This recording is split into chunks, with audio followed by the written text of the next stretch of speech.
for more than a decade. Robert Blum of Manhattan's Upper East Side met Joanna Kahn when she was doing temporary clerical work at his law office. They fell in love, agreed to get married, and the Polish-born woman converted to Judaism. They were going to have their ceremony here in Manhattan, but after a visit to Poland last autumn, they made a decision of historic importance. NBC correspondent Mike Betcher reports from Warsaw.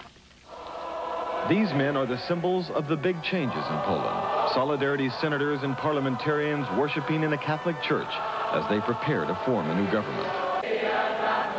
But not all change is of historic proportions.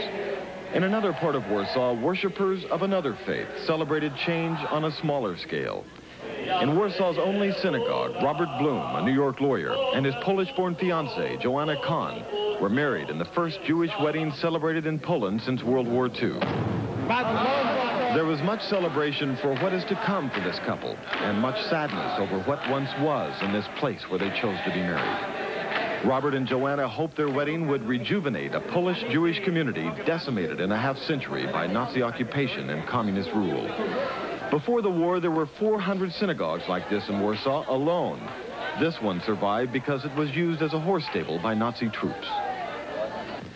3 million Polish Jews were murdered by the Nazis. Less than 300,000 survived, and most of them left rather than live under the rule of unsympathetic post-war communist governments. During their reception, the newlyweds celebrated more than a marriage. They had, they thought, managed to breathe some life back into Poland's Jewish community, which now numbers less than 10,000. At least for the people who are left, if they can recover their institutions and recreate their culture, at least for those people, life will be a little more livable. The bride and groom danced a final dance before they returned home to America to begin a new life. The country they are leaving behind is starting a new era, too. Their union was just another sign of changes in Poland, both big and small. Mike Betcher, NBC News, Warsaw. Well, 22 members of Robert Blum's family flew from New York to Warsaw for the wedding.